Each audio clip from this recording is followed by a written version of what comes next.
Meu amigo, deixa eu lhe dizer, na verdade, eu sou uma promessa de Deus.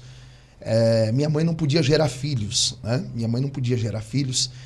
Interessante que ela foi aqui, acho que acredito que pode falar nome de Sim, denominações. fica à vontade. Ela foi na congregação cristã e eu fui profetizado lá. Fui profetizado. Ela não sabia, já estava grávida de 3 meses de mim. Porém, minha mãe não servia a Deus. Minha mãe era cambona de terreiro, para tu ter uma ideia. Meu pai foi alcoólatra há muitos anos. Minha mãe cambona de terreiro. E nos meus 7 anos de idade, eu acabei tendo a primeira experiência com Deus. Desde os meus 3 anos de idade, por isso que a gente fala um pouco de libertação, eu tenho visão aberta, né? Não sei se é um termo que muitas pessoas entendem, mas visão aberta é visão do mundo espiritual, nítido do mundo espiritual, desde os 3, 4 anos de idade. E com 6 para 7 anos de idade foi quando eu passei a ter as minhas primeiras experiências com Deus. Então, até um dia alguém veio profeticamente dizer para mim assim: filho, lembra da onde eu te tirei? Eu não lembro da onde Deus me tirou. Eu lembro a partir do momento que Deus passou a me formar. Então, assim, a minha infância até os 6 anos de idade foi frequentando alguns terreiros, um pouco da lembrança. Aprendi a andar sobre a mesa de um bar, porque meu pai vivia dentro de um bar. Mas dos 6, 7 anos de idade foi quando eu entrei dentro de uma primeira igreja, né? E de lá para cá passei a ter experiências com Deus. Então, até os 6 anos de idade, você frequentou outras religiões, foi até o bar juntamente com o seu pai, mas aí com 6 anos de idade você teve um encontro com Deus ou só frequentava a igreja? Veja bem, essa questão de visão aberta ela é muito séria. Por quê?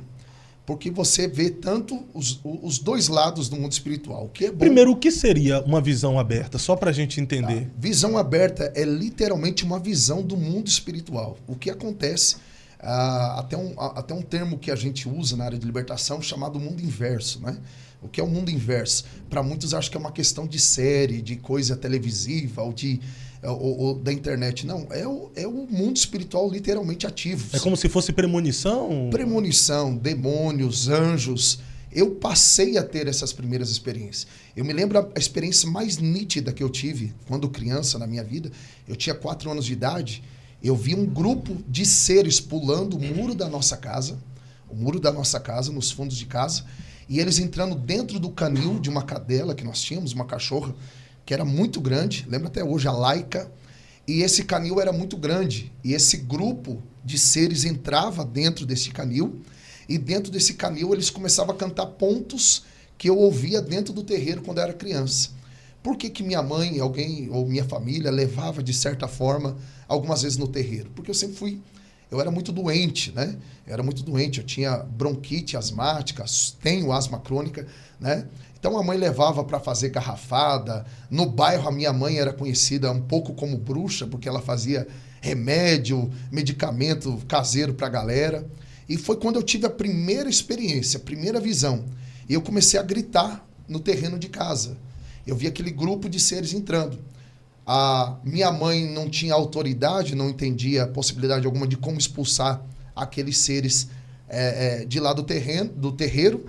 Então, através de uma pesquisa com o pai de santo da época, disse que tinha algo enterrado no terreiro e tal, no terreno. Enfim, realmente debaixo daquele canil havia algo há muitos anos enterrado ali. Então, eu já comecei a ter a visão aberta desde muito cedo. Dos 6 para os 7 anos de idade, eu me lembro aos 7 anos de idade. Naquela época podia andar tranquilamente de bicicleta nos bairros, nas ruas, né? Na nossa época. E pedi autorização para minha mãe para andar de bicicleta 2 ruas atrás de casa, onde tinha uma igreja, na época evangélica quadrangular, famosa Capela da Bênção, na rua Afonso Muma, se eu não me engano. A rua Afonso Muma, uma igrejinha de madeira. E eu estou passando na frente daquela igreja com a minha bicicletinha vermelha e mais 2 amigos. Lembro até hoje o Alex, que era mormons, e o Michel, que era católico. E eu parei a bicicleta na porta da igreja. Eu sempre conto essa experiência. Ali eu vi um grupo de mulheres dentro daquela igreja de madeira de mão dada. E eu via, Cadu, Fábio, os pés daquelas mulheres pegando fogo, mas muito fogo. Via labaredas de fogo, os pés delas em chamas.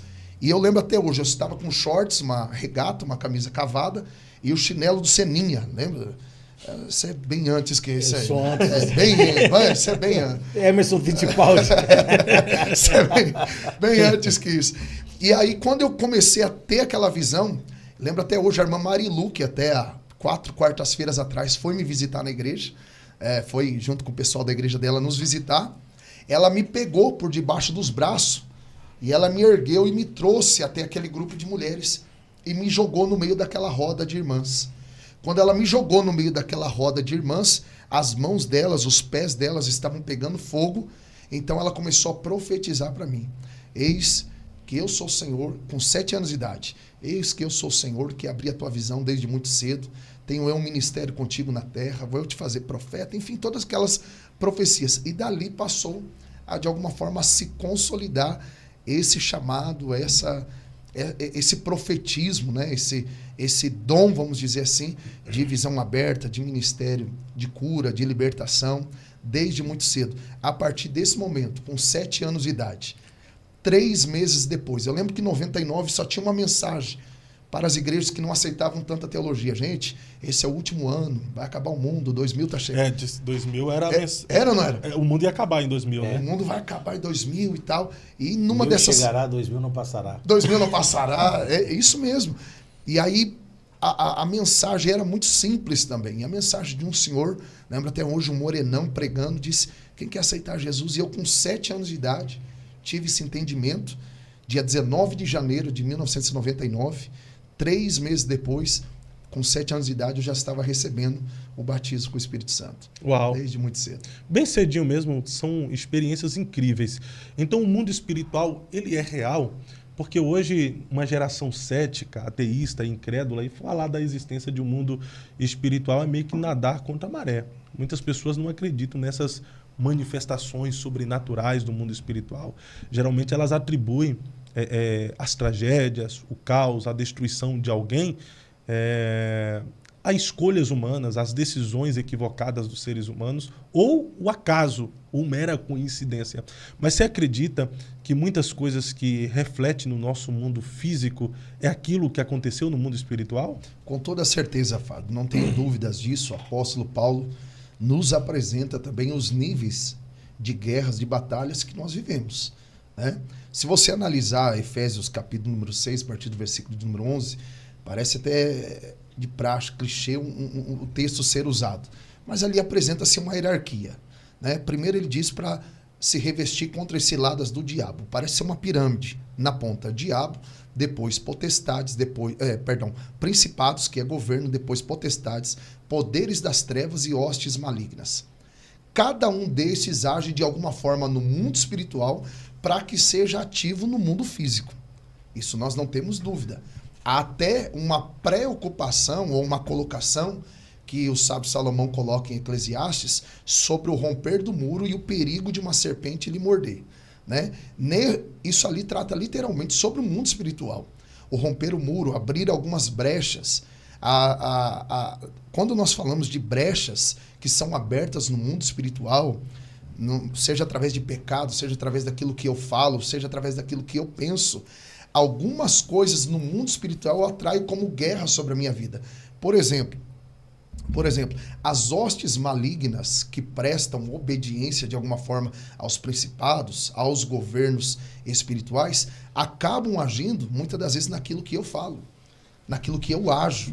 Você está entendendo? Eles recebem essa autorização. Existe uma diferença entre autoridade e autorização, né? A autoridade fala de poder, exousia. A autorização fala de liberação. Eu só posso tocar se eu tenho uma autorização. É semelhante ao que aconteceu com Jó. Satanás só pôde tocar depois que ele permite. Não tinha autoridade, né? Não tinha autoridade, mas ele recebe a autorização de Deus. Entende? As pessoas acham que no mundo espiritual Deus e o diabo estão guerreando 24 horas, anjo e demônio estão guerreando 24 horas. Não. Alguns atos, algumas atitudes minhas acabam causando as minhas próprias guerras espirituais, as minhas próprias batalhas espirituais. Precedente, né? Como, por exemplo? Por exemplo? A mentira. A mentira é uma das coisas... Veja bem, você quer ver um tamanho de batalha espiritual quando eu trato sobre mentira? Nós vamos analisar, eu sou pastor de igreja há 10 anos, mais de 10 anos. Em todos esses anos, Fábio, em todos esses anos, a gente já disciplinou pessoas que cometeram adultério, que caíram em fornicação, que foram para balada, que cometeram algum ato que veio confessar. Só que a única pessoa que dificilmente é disciplinada dentro da igreja é um mentiroso. Porque o mentiroso não confessa. O mentiroso, ele não confessa. E por não confessar, há uma característica em Salmo 103, verso 3. Que toda iniquidade tem como consequência o quê? Enfermidade. Salmo 103, verso 3. Né? O Senhor é quem te perdoa de toda iniquidade, pecado consciente, e quem sara de toda enfermidade. Consequência de um pecado que eu sei que estou cometendo. É uma brecha que eu estou abrindo no mundo espiritual. Eu acabo trazendo esta guerra, eu acabo trazendo essa batalha para mim por causa da mentira. Tanto que se você pegar Apocalipse capítulo 22, versículo 15, nos diz que naquela hierarquia ali de 6 questões apresentadas, a última dela é os mentirosos. Entre os cães, idolatria, feitiçaria, os que cometem prostituição, o último é os mentirosos. Então, quem comete mentira ou tem o hábito de mentir, abre constantemente esses precedentes para uma batalha espiritual. E é constante. O mentiroso, ele não confessa. Ele cria uma falsa verdade na sua mente. Qual é o pior mentiroso? Aquele que faz da sua mentira uma verdade. Então ele já está, de alguma forma, aliançado ao diabo. Quer ver? É uma simples conjectura, é um simples pensamento. Capítulo 8, versículo 44 de João. A Bíblia nos diz que o diabo é o pai da mentira. Quem casa-se com a mentira é o que do diabo?